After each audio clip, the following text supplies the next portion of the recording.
the Toronto Raptors, Kawhi Leonard is the best player on the court when it's just Steph Curry.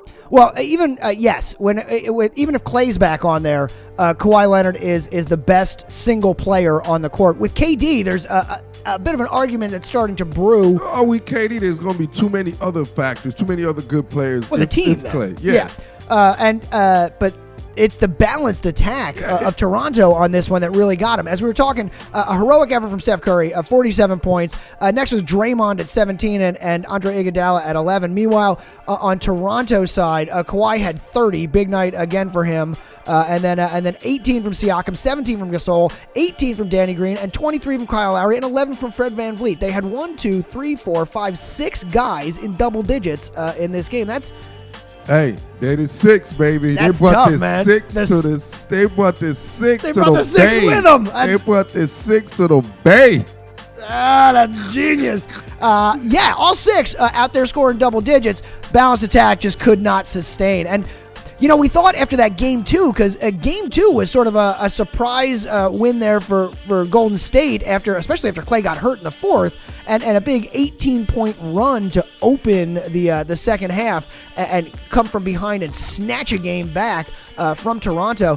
I thought game 3 was really going to be the test for him here, and I didn't even expect him to win it. I thought it was almost a lock for GS Dub this first game back in Oakland. Oh, without those 2 guys, I mean, there was Clay was a question. Clay was a question. But once we found out they weren't playing, honestly, I respect. Toronto is a well-run organization. They're a well-run team. They're professionals, and they earned their way. They defeated some big-time ballers. They defeated the Sixers. They defeated Giannis. So we know they got some ballers on there. Yeah, this team's no joke. They put up a bunch of wins in the year, too. Exactly. This is not a sneak up on a squad. Exactly. So with them being full strength, essentially, versus a team playing lacking the best players in the league, obviously we expected this. But one thing I got from this, and I think you might have something different, but what I got from this is I believe the Warriors already have an understanding. They know if those guys come and play, it don't matter what, if they're down 3-2, if they're down 3-1, if they have KD and Clay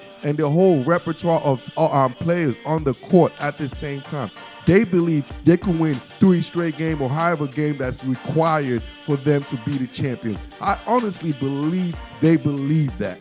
Yeah, and I think that they've shown that they believe that. I think game 2 was a good indication of that, and they had performances from guys in that game that really stepped up. That we could say Boogie, for example, really back in game 2. He was the insurance policy to the insurance policy. KD, the greatest insurance policy in all sports. Boogie was the backup insurance policy to that.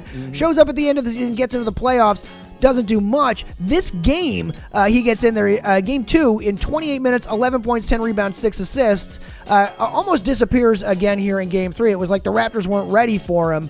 They showed up ready for him this time, and Boogie only had 4 points in 19 minutes this time around. I think condition has something to do with that. Usually, after a long layoff, the second game is when the soreness really kicked in after a very, and especially intense game in the NBA Finals. So I kind of anticipated this kind of happening. People might think, he has some of the layoff, but we all know, just like when we go to the gym, you go work out. The first day's not when you the first day's not when you're sore. When do you think you get sore? It's the next day. You like, oh my gosh, man, I can't really move.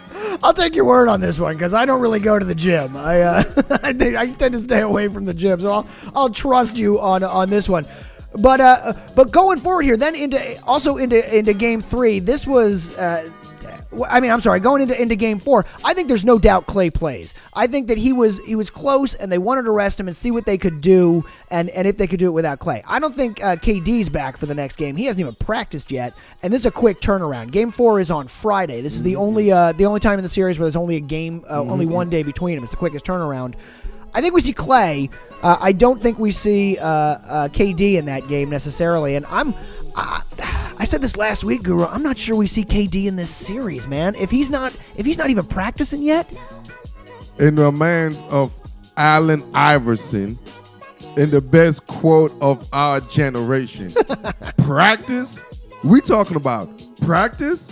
when you talking about the best player in the world, he is your franchise. And you talking about a Philly guy? And you talking about practice yet? Yeah, but I'm not talking about a guy who's out there playing every night saying he doesn't have to go to practice. I'm saying a dude who hasn't been on the floor Oh, man. Look, dude. in weeks, Hey, 2 weeks. You know, to KD's be, a week and a half, 2 weeks? KD's a professional. You know, KD's a professional. I'm sure even if there's not public practice, I am sure he's doing high intense and he will do high intensity work to get back on the court. This is not his first injury. We all remember when he was hurt in OKC with his, I think it was his leg or his knee at one time when he basically missed majority of the season. Okay. And he came back in shape, came back strong. So I think KD knows his body, and I think him not being a young kid, him not being a rookie or in the first or 2 year guy, him being a vet in the game, I think he knows how to take it home, just like Boogie did.